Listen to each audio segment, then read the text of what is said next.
Hey, what's up, y'all? It's popping my react to this vid. This is Aliyah's style evolution. How she went from tomboy to it girl. Okay, so we're gonna see what this evolution is like. Let's watch. I just figured she got older and matured. I used to be a tomboy. So this is girl. It's kind of impossible for singer Aliyah to not come to mind. She didn't live past the age of 22, but her androgynous and sexy style went on to have a major influence on the entertainment industry and fashion world. This is how Aliyah evolved from tomboy to sex symbol with the help of her style team. I dress in my baggy clothes every day, and I am a laid-back person, which is what I portray on the camera. I'm laid back, I'm mellow, kind of jazzy. I like the jazzy music, so there's really not much of a difference, which is probably why it's so easy, because it really is how I am. It's been said that a lot of these groups coming out, a lot of artists have similar sounds, and they dress similar, and I did want something to kind of set myself apart from everybody else. And I would say that the kind of the jazzy type of flair that's in my songs kind of set me apart in a way, because everyone is, they say that everyone's kind of similar nowadays. Right. So there's really not much you really can do to change, you know, but I guess it just has to deal with you, your person, your character, really. I guess all you can really be is yourself. Yeah, if you be yourself, that's the best way to go, really. But it's tiring, but hey, nothing's going to be easy. I really want this, so I'm working it.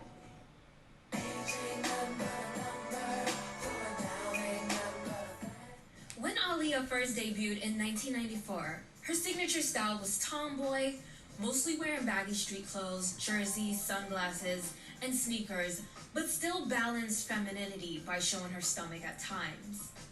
Other black female singers would start hopping on the trend, but Aliyah was seen as the pioneer, or the main face of the tomboy trend. Her early music videos were pretty laid back and didn't really have any creative concepts. She was only 15 years old when her debut album, Age Ain't Nothing But a Number, was released, and she didn't really wear much makeup, just lipstick most times. Wardrobe stylist Derek Lee met Aliyah at a photo shoot in the early days of her career, right before her 15th birthday. Hairstylist Trey Major and makeup artist Eric Farrell also joined her team in the early stages of her career, and they would work with her up until her untimely death in 2001. When we did back and forth, that was when we started talking about my image, and I said I wanted to be me. I always wore baggy clothes, wore sunglasses. In the 90s, Tommy Hilfiger stepped away from their preppy style and started experimenting with streetwear after rappers started wearing the brand and referencing it in songs. The marketing division of the company started working with pop stars and the hottest black artists at the time. Atlantic Records reached out to Tommy Hilfiger about a possible partnership for Aliyah, since she wore the brand a lot. Her style ended up inspiring the company's designs, and in 1997, they made her the face and spokesperson of the brand. Although Tommy Hilfiger didn't make streetwear for women, she still appeared in their ads wearing men's boxers, baggy jeans, and a tube top. What's up? I'm Aliyah, and if it's happening in entertainment, you can best believe it's happening on E. Well, I've always bought Hilfiger ever since he first came out, because I always felt that it was me. Well, my image is the baggy pants, little tube tops, and I've always loved Tommy, so it's great for me to model his clothes because I really feel comfortable in it. I'm like, I got Tommy jeans. What else? He's not my dad, but I got Tommy jeans. Where did I hear that he didn't like black people? Or he said his clothes wasn't even for black people or something like that. I don't know the details of that. Don't quote me.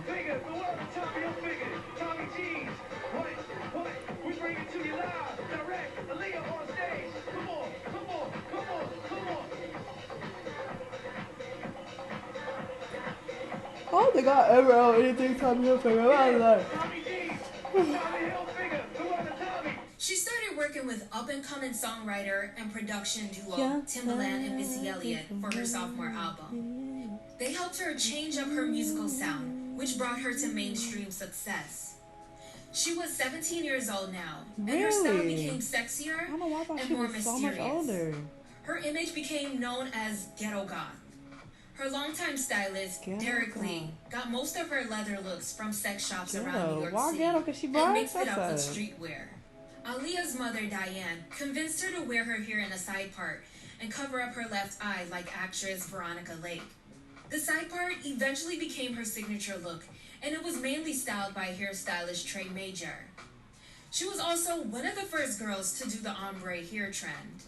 Mainstream success and a double platinum sophomore album meant more opportunities. Aliyah recorded songs for the soundtracks of the films Anastasia and Eddie Murphy's Dr. Dolittle. She was also gracing the covers of magazines thanks to her beauty. She took her image seriously and was very loyal to her glam team. Publications had a very hard time working with her because she wouldn't allow anyone but her team to work with her. By the year 2000, Aliyah had completely morphed into a grown woman and sex symbol. She was also making a name for herself as an actress in Hollywood, and her debut film, Romeo Must Die, showed fans a new version of her. I love Trish. I still never seen this movie. Don't mess with Trish. She's got attitude, which I like. I'm a very reserved, kind of shy person. When I'm around my friends, I come out a little bit more. But when I get around a group of people, I tend to be very reserved, and it's fun to actually. She has a side of her that is really spunky and will come out. She'll get hysterical and lose control, and I like to do that.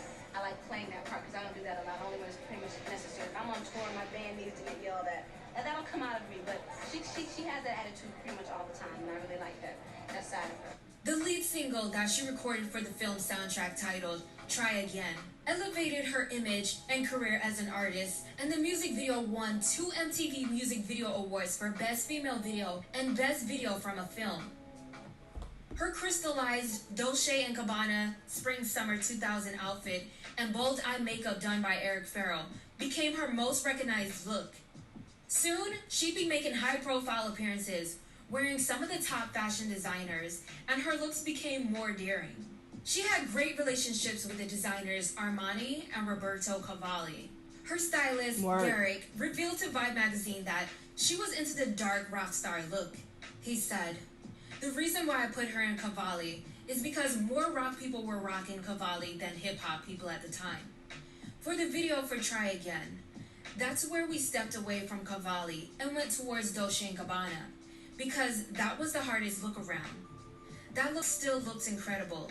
It was everything, and she was the first one to rock anything like that. As a matter of fact, she ruined it for anyone else that tried to wear it after.